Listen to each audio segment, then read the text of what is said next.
오늘 착각이라는 제목으로 말씀을 나누도록 하겠습니다. 설교를 준비하면서 인재교육 TV라는 유튜브 채널에서 세상에서 가장 흔한 착각이라는 제목으로 영상이 하나 있더라고요. 거기서 허태균이라는 그 심리학자가 나와서 이런 이야기를 합니다. 본인이 대학교 때 교양 수업 중에 한 친구가 저 여학생을 보라고 한 거예요. 그래서 그 학생을 봤더니 정말 이쁜 학생이었다고 합니다. 그래서 왜 보라고 했냐고 했더니 그 남자친구가 저 여학생이 나를 좋아한다라는 거예요. 주변에 있는 친구들이 말도 안 되는 소리다. 저렇게 이쁜 친구가 너 같은 친구, 너 같은 사람을 뭐하러 좋아하겠냐? 그렇게 이야기를 했대요. 그래서 친구한테 물어봤어요. 너는 왜 그렇게 생각하냐? 그랬더니 그 여학생이 수업 시간에 자기를 13번이나 쳐다봤다는 겁니다. 그 친구가 그걸 어떻게 알았을까요? 13번이나 그 여학생이 자신을 쳐다봤다는 걸. 그렇죠. 그 남학생은 수업 시간 내내 수업은 안 듣고 그 여학생만 쳐다봤다는 거예요. 자, 입장을 바꿔서 그 여학생의 입장을 한번 생각해 봅시다. 시커먼 남학생이 수업 시간 내내 수업은 듣지 않고 그 여학생만 계속 쳐다보고 있는 거예요. 그것도 똑바로도 아니고 곁눈질로. 이 여학생이 느꼈던 감정은 호감이 아니라 두려움이겠죠. 그렇죠? 그 두려움에서 비롯된 그 여학생의 그 행동을 그 남학생은 관심이라고 착각을 했을 가능성이 높습니다. 우리가 살면서 이 같은 착각이 얼마나 많을까요? 그렇죠? 보통 남자들은 거울을 보면서 상당히 자신의 외모에 대해서 자부심을 느낀다고 합니다. 특별히 또 자매님들은 또 거울을 보면서 뚱뚱하다고 그런 착각을 한다고 해요. 이런 사소한 착각은 그렇게 살아가는데 큰 무리가 없습니다. 그런데 오늘 시편에 보면 이 아삽이라는 저자가 큰 착각에 빠질 뻔했다라는 이야기를 합니다. 그런데 이 착각이요, 그냥 우습게 넘어가는 그 착각이 아니라 정말 위험한 착각이었습니다. 그가 고백하기를 이 착각 때문에 자신은 자신의 그 하나님을 향한 믿음조차도 잃어버릴 뻔했다라고 고백을 합니다. 그 착각은 악인의 형통함이었습니다. 오늘 본문 1절에서는 하나님이 참으로 이스라엘 중 마음이 정결한 자에게 선을 행하신다라고 명제를 깔아놓고 시작을 합니다. 그런데 2절을 시작하는 거 보면 원문에는 접속사 그러나가 등장합니다. 그런데 그렇게 선하신 하나님, 그렇게 정결한 자를 선으로 베푸시는 그 하나님이 현실에서는 그렇지 않는 것처럼 보인다는 거죠.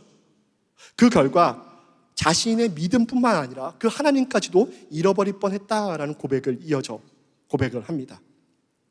착한 사람이 잘 돼야 되는데 실제 현실에서는 그렇지 않는 것 같습니다. 1절에서 나온 말씀처럼 선한 사람에게 하나님께서 선하게 베풀어 주셔야 되는데 그 선한 사람들은 더 고통받는 것 같고 더 아픔을 겪는 것 같은 현실이 우리가 사는 그 현실인 것 같습니다. 그런데 아삽은 그 하나님께서 그 임재 가운데 나아갈 때 자신의 그 착각을 발견하게 됩니다. 올바른 시선으로 바라보게 되는 거죠. 우리 17절 말씀인데요, 함께 한번 읽어보겠습니다. 시작. 하나님의 성소에 들어갈 때에 그들의 종말을 내가 깨달았나이다. 하나님 앞에 해답이 있습니다. 하나님의 시선을 바라봐야 우리는 그 착각을 피할 수 있습니다. 그래서 이 자리에 나오신 여러분들이 정말 귀하신 분들이십니다. 오늘 말씀을 통해서 악인이 형통한 것 같은 이 세상 속에서 하나님의 시선으로 우리가 피해야 될 착각은 무엇일까요? 말씀을 통해 함께 나누어 보도록 하겠습니다. 첫 번째는 나는 다 알고 있다라는 착각입니다. 나는 다 알고 있다. 우리 본문 11절 말씀인데요, 함께 읽어보겠습니다. 시작. 말하기를 하나님이 어찌하랴 지존자에게 지식이 있으랴 하는도다. 이 말은요, 악인들이 하는 이야기라고 이제 아삽은 이야기를 합니다. 악인들은 자신의 형통함을 자랑합니다. 여기서 재밌는 건 이 형통함이 이 언어적으로 샬롬이라는 뜻입니다. 그러니까 선한 사람만 샬롬을 누리는 게 아니라 이 악한 사람들 또한 샬롬을 누리는 것 같다고 이야기를 하는 거죠. 유대인들에게 있어서 최고의 가치는 바로 이 샬롬입니다. 그런데 그 샬롬이 선한 자들, 하나님을 바라보는 자들만 누리는 게 아니라 악인들도 누리는 것처럼 보인다는 거예요. 이 4절부터 8절까지의 말씀을 보면 4절에서 그 악인들은 강건합니다. 그리고 죽을 때도 곱게 죽어요. 그리고 경제적으로도 여유가 넘칩니다. 얼마나 이들이 형통함을 누리고 있는 것처럼 보여요. 그래서 거기서 멈추지 않고 이들은 뭐라 그러냐면 하나님에 대해서 조롱을 합니다. 하나님이 어떻게 알겠는가? 지극히 높은 하나님이 뭘 알고 있겠는가? 라는 말을 한다는 겁니다. 세상 사람들이 이런 고백을 하지 않을까요? 야, 하나님 있으면 나와보라고 해. 야, 하나님은 너무 높은 곳에 계셔서 우리들에게 큰 관심이 없으셔. 세상 사람들이 지금도 우리를 향해서 조롱하는 말이기도 합니다. 믿지 않는 자들도 자신들이 한 하나님을 안다고 착각을 합니다. 그런데 이 말씀드렸던 이 내용들은, 이 표현은 반어적으로 보면 맞는 말입니다. 하나님은 모든 것을 아시고 모든 것을 다스리는 분이시죠. 하나님이 다 알고 계시고 주관하는 분이십니다. 근데 우리가 착각하는 건 내가 하나님을 다 알고 있고 내가 하나님에 대해서 마스터했다고 생각을 하는 거예요. 그런데 성경은 내가 하나님에 대해서 아는 게 아니라 하나님이 나에 대해서 아신다고 이야기를 합니다. 아삽 또한 하나님을 향해서 알고 있다고 착각을 했던 것 같습니다. 그도 그럴 것이, 아삽은 레위인이었고 선견자로 불려질 만큼 타고난 영성의 소유자였으며 다윗과 솔로몬 시대에 성전 찬양단의 책임자로 그가 활동을 하고 있었어요. 시편이 150편으로 기록되어 있는데 101편 정도가 저자가 밝혀져 있습니다. 제일 많이 시를 쓴 사람이 다윗이고 그 다음 밝혀진 사람이 아삽이에요. 아삽이 그 다음으로 시편을 많이 지은 사람입니다. 그러한 아삽이 악인의 형통함을 보고 지금 너무나 힘들어한다는 거예요. 16절의 말씀을 보면 이렇게 돼 있어요. 내가 어쩌면 이를 알까 하여 생각한즉 그것이 내게 심한 고통이 되었더니. 악인들이 그렇게 악을 행하고 하나님을 조롱함에도 왜 벌을 받지 않고 그들이 더 신세가 편안해지고 재산은 더 늘어가고 왜 평안을 누리고 있는가? 왜 샬롬을 누린가? 그 모순 속에서 아삽은 힘들어했다는 겁니다. 자신이 알고 있던 그 하나님은 그러시면 안 되는 거였어요. 그들을 벌하셔야 되고 그들을 심판하셔야 되고 그런 부조리들을 하나님이 참으시면 안 된다고 생각했을 겁니다. 그런데 그가 하나님의 임재 속에서 하나님의 시선을 바라보니 그는 깨닫게 됩니다. 우리 22절인데요. 그가 이렇게 고백합니다. 함께 읽어보겠습니다. 시작. 내가 이같이 우매무지함으로 주 앞에 짐승이 오나. 네, 제가 자막을 오늘 보냈다고 생각을 했는데 자막을 안 보냈더라고요. 착각하고 있었습니다. 30분 전에 보냈는데 정말 죄송합니다. 예, 이런 착각이 우리가 가운데 있어요. 네, 그는 그렇게 고백하는 거예요. 자신이 하나님을 만났더니 내가 하나님을 알고 있다고 생각했는데 아니라는 거예요. 짐승과 같다는 거예요. 우매무지하다고 이야기를 하는 겁니다. 하나님 앞에서 내가 짐승과 마찬가지로 무지하였습니다 라는 고백을 지금 드리고 있는 거예요. 선견자였고 찬양의 책임자로서 수많은 예배를 섬겼음에도 불구하고 하나님의 임재 앞에서 그는 겸손할 수밖에 없었습니다. 하나님 앞에 바짝 엎드릴 수밖에 없었어요. 하나님의 뜻을 다 안다라고 자신이 이야기할 수 없었습니다. 제가 여기서 말씀드리는 것은 하나님을 알아가는 것을 말씀드리는 것이 아닙니다. 성경은 하나님을 알아가라고 하죠. 힘써 알아가라고 합니다. 제가 말씀드린 건 도리어 벌써 내가 하나님을 다 안다라고 착각하지 말라는 겁니다. 그 고백은 도리어 하나님을 내가 알아가기를 거부하는 마음인 거죠. 어떤 이들은 하나님의 경륜을 다 아는 것처럼 이야기하는 사람들이 있습니다. 성경에 하나님께서 감추어 주신 것을 자신이 통달한 것처럼 이야기하는 사람들이 있습니다. 여러분들, 그 사람들을 주의하셔야 됩니다. 고난 또한 마찬가지입니다. 본인은 마치 고난에 통달한 것처럼 이야기하는 사람들이 있어요. 욥의 친구들처럼 고난당하는 자들에게 쉴 새 없이 무언가를 이야기를 하는 거예요. 그런데 누구나 자신이 닥치지 않은 고난 앞에서는 그 고난에 대해서 쉽게 이야기할 수 있을 겁니다. 그럴싸한 계획도 있을 거고요. 대응책도 있을 수 있습니다. 그래서 다른 누군가의 아픔을 쉽게 판단하고 정죄할 수 있습니다. 아픔을 함께하고 중보하고 그를 위하여 함께 아파하기보다는 판단하고 정죄하고 아픈 자들을 더욱 혼란하게 하고 더욱더 아프게 만들죠. 교만의 입술을 열며 다 아는 것처럼 이야기합니다.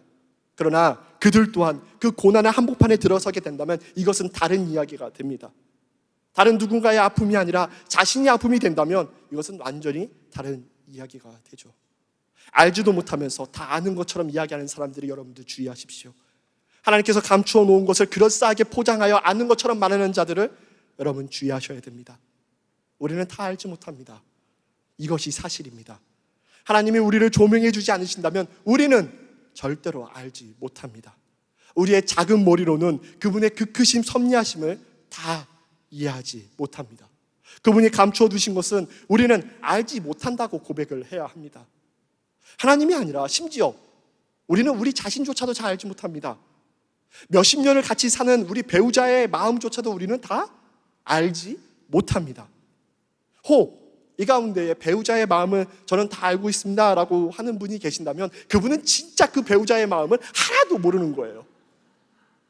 하물며 하나님의 섭리를 이 작은 머리로 내 지혜로 어떻게 다 안다고 이해할 수 있겠습니까?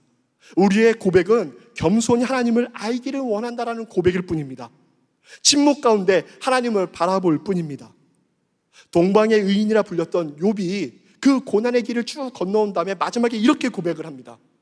무지한 말로 이치를 가리는 자가 누구이니까? 나는 깨닫지도 못한 일을 말하였고 스스로 알 수도 없고 헤아리기도 어려운 일을 말하였나이다.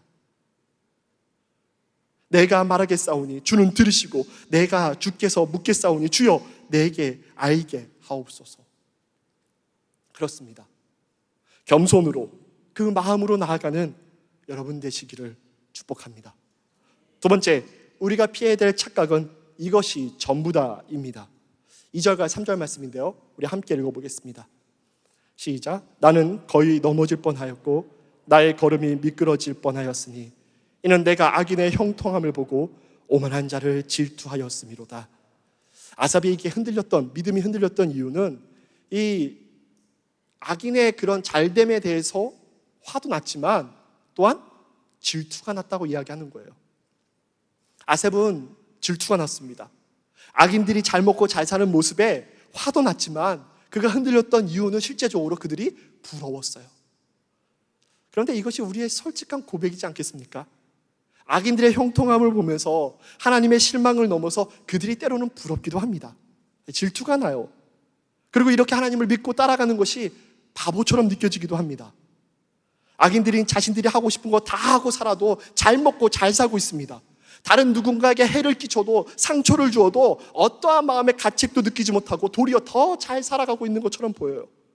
8절에는 세 번역에 이렇게 고백합니다. 언제나 남을 비우시며 악의 참말을 쏘아붙이고 거만한 모습으로 포곤하기를 즐긴다. 그들은 포악을 저질러도 잘못된 그것들을 저질러도 잘 먹고 잘 살고 있습니다. 다른 누구에게 상처를 주어도 마음에 한의 가책도 느끼지 않아요. 피해를 주어도 전혀 신경 쓰지 않습니다. 그래서 아삽은 이렇게 선하게 사는 것이, 이렇게 하나님을 믿음의 걸음을 걷는 것이 무슨 소용이냐라고 이야기를 합니다. 13절에 내가 내 마음을 깨끗하게 하여 내 손을 씻어 무죄하다 한 것이 실로 헛되도다. 착하게 사는 것이, 하나님을 믿음의 그 걸음을 걷는 것이 헛된 것처럼 느껴진다 이야기하는 거죠. 그리고 더 안 좋은 것은 그렇게 선하게 사는 사람들이, 많은 사람들이 그렇게 악하게 살아가는 사람들을 부러워하며 그들 또한 따라가는 모습도 아삽은 보게 됩니다. 심지어 하나님의 백성이라고 하는 자체들도, 하나님을 믿는 그 사람들도 그 악한 자들의 형통함을 보고 따라갑니다. 그리고 10절에서 세 번역에 이렇게 기록되어 있습니다. 하나님의 백성마저도 그들에게 홀려서 물을 들이키듯 그들이 하는 말을 그대로 받아들여. 아삽은 도리어 그들이 일어나서 그들을 위해 기도하고 그들을 반대하고 자신의 모습을 바라보며 선하게 살아감에도 불구하고 그들이 도리어 그들의 형통함을 부러워하고 그들을 쫓아가는 모습을 본다라는 거죠. 여러분, 세상 사람들은 말합니다. 한 번 사는 인생 하고 싶은 대로 살아, 즐기고 싶은 대로 살아, 누군가에게 헌신하지 말고 희생하지 말고 너 자신에게 집중하고 너 하고 싶은 걸 해, 이렇게 세상 사람들이 이야기합니다. 그런데 이런 말들이 교회 가운데도 있다라는 거예요. 예수 그리스도를 믿는 사람들 속에서도 이런 이야기가 있다라는 겁니다. 우리 자녀들에게 이렇게 이야기하는 거예요. 아빠, 엄마, 나는 어떻게 살아야 돼? 너 하고 싶은 대로 살아.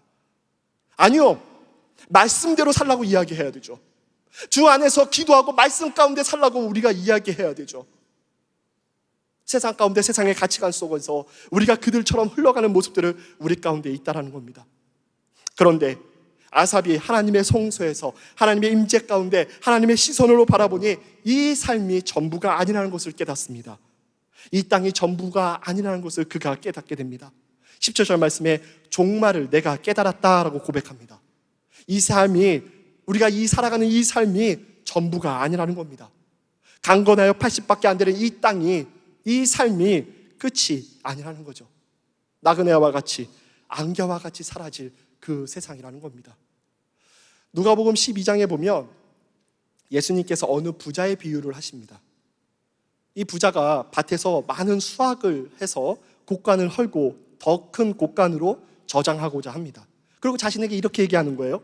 인생아, 여러 해 동안 쓰기에 넉넉한 많은 재산을 가졌으니 편히 쉬고 먹고 마시며 인생을 즐겨라. 그런데 하나님께서 그 사람에게 이렇게 말씀하십니다. 어리석은 사람아, 오늘 밤 내 영혼을 가져갈 것이다. 그러면 내가 준비한 것을 누가 가져가겠느냐? 부자는 착각했죠. 이 삶이 전부라고, 이 삶이 계속 이어질 거라고 그는 착각했습니다. 그래서 더 편히 쉬고 더 마시고 더 놀며 인생을 즐기자고 생각했죠. 그때 하나님께서 그에게 뭐라고 말씀하세요? 어리석은 사람아. 오늘 본문으로 돌아오면 아삽은 2절에 악의 형통함을 보고 자신이 넘어질 뻔하였고 미끄러질 뻔했다라고 고백을 합니다. 그런데 그가 하나님의 임재 가운데 하나님의 시선으로 바라보니 자신의 착각을 넘어설 수 있었습니다. 결국에는 내가 넘어지는 것이 아니라 그 악한 자들이 넘어지고 미끄러진다라고 그가 고백을 하고 있는 거죠. 18절에 그렇게 기록되어 있습니다. 주께서 참으로 그들을 미끄러운 곳에 두시며 파멸에 던지시니, 자기가 미끄러지는 것이 아니라 그 악한 자들이 종말에는 미끄러진다라고 고백을 하고 있는 겁니다. 그들의 형통함은 실체가 없는 꿈과 같이 허망할 뿐입니다. 잠깐 있다가 사라질 안개와 같은 것이죠. 종말에는 결산할 때가 있습니다. 사랑하는 성도 여러분, 우리의 결산할 때가 분명히 있습니다. 그렇기에 오늘 우리는 어떻게 살아가야 될까요? 나만의 즐거움을 따라 살아가야 될까요? 하나님이 기뻐하시는 것을 따라 살아가야 될까요? 아삽은 25절에 이렇게 고백합니다. 하늘에서는 주 외에 누가 내게 있으리요, 땅에서는 주밖에 내가 사모할 이 없나이다. 이 땅에서도 하나님밖에 없다라는 거예요. 아삽이 살아가면서 저 하늘에 내가 소망을 두지만 이 땅에서도 누구밖에 없다? 하나님밖에 없다. 오늘 우리에게 허락하신 이 하루에도 하나님을 기뻐하는 여러분 되시기를 축복합니다. 마지막 세 번째, 우리가 피해야 될 착각은 성공해라입니다. 우리 28절 말씀인데요, 함께 읽어보겠습니다. 하나님께서 가까이 함이 내게 복이라. 내가 주 여호와를 나의 피난처로 삼아 주의 모든 행적을 전파하리이다. 아삽은 악인의 형통함을 보며 하나님을 의심했습니다. 그는 악인의 형통함이, 그리고 고난이 없는 모습이 물질적 풍요가 복이라고, 성공이라고 생각했습니다.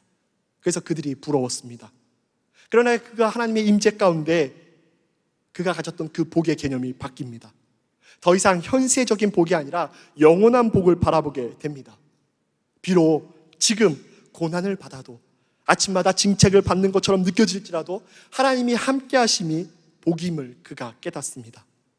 이러한 고민은 아삽뿐만 아니라 우리들의 모습이기도 합니다. 눈에 보여지는 것이 성공이라고 착각합니다. 그렇게 보여지는 것이 복이라고 착각합니다. 원래 성공이라는 말은 되게 중립적인 말입니다.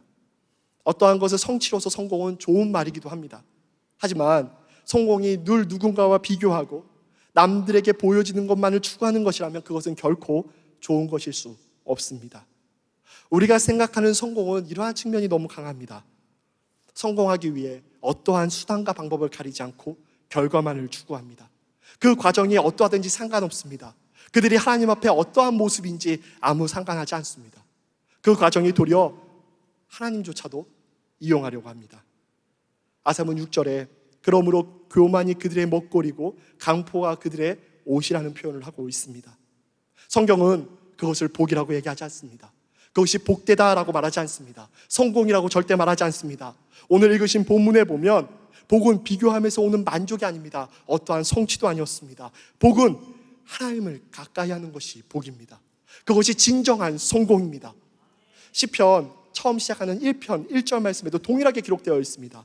복 있는 사람은 악인들의 꾀를 따르지 아니하며 죄인들의 길에 서지 아니하며 오만한 자들의 자리에 앉지 아니하고 오직 여호와의 율법을 즐거워하며 그의 율법을 주야로 묵상하는 자로다. 아멘. 진정한 복은 하나님이십니다. 진정한 성공은 하나님 그 자체이십니다.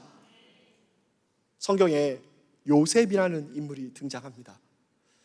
가끔 여러분들 자녀들에게 이렇게 성경적 인물을 지어주시는데 성경적 인물을 다 보면 우리가 생각하는 그 평탄한 길을 걷는 사람이 거의 없습니다. 이름은 지으실 때 기도 많이 하시고 지어주셔야 돼요. 그래서 제 이름이 요한이잖아요. 그래도 감사한 건 요셉은 아닌 것 같아요. 많은 사람들이 요셉을 어떤 성공적인 어떤 그 인물로 많이 묘사를 합니다. 그가 왜 그러냐면 참 우여곡절 끝에 그의 인생의 마지막은 애굽의 총리의 자리를 올랐기 때문인 것 같아요. 네. 그런데 성경을 보면 요셉은 그렇게 기록되지 않습니다. 요셉은요, 단 한 번도 자신이 국무총리가 될 것을 꿈꾸지 않았어요. 그 비전을 본인은 갖지 않았습니다. 다만 그가 어떻게 그것을 했는지, 그가 왜 그게 형통했는지, 그가 왜 복이 있는 사람인지를 성경은 이렇게 기록되어 있습니다. 창세기 39장 3절의 말씀이면 이렇게 기록되어 있어요. 그의 주인이 여호와께서 그와 함께 하심을 보며 라고 되어 있습니다. 보디발이 볼 때 그가 누구와 함께해요? 하나님이 함께 한다는 거예요. 보디발은 이방인이었습니다. 그 이방인이 볼 때 그가 하나님과 함께 하심을 그가 보았다라는 거예요. 그리고 39장 23절 말씀에 이렇게 되어 있죠. 그가 보디발의 집에서 모함을 받고 이제 감옥에 갇혀서 있을 때 간수장이 그를 바라보며 이렇게 합니다. 간수장은 그의 손에 맡긴 것을 무엇이든지 살펴보지 아니하였으니 이는 여호와께서 요셉과 함께 하심이라. 여호와께서 그를 범사에 형통하게 하셨더라.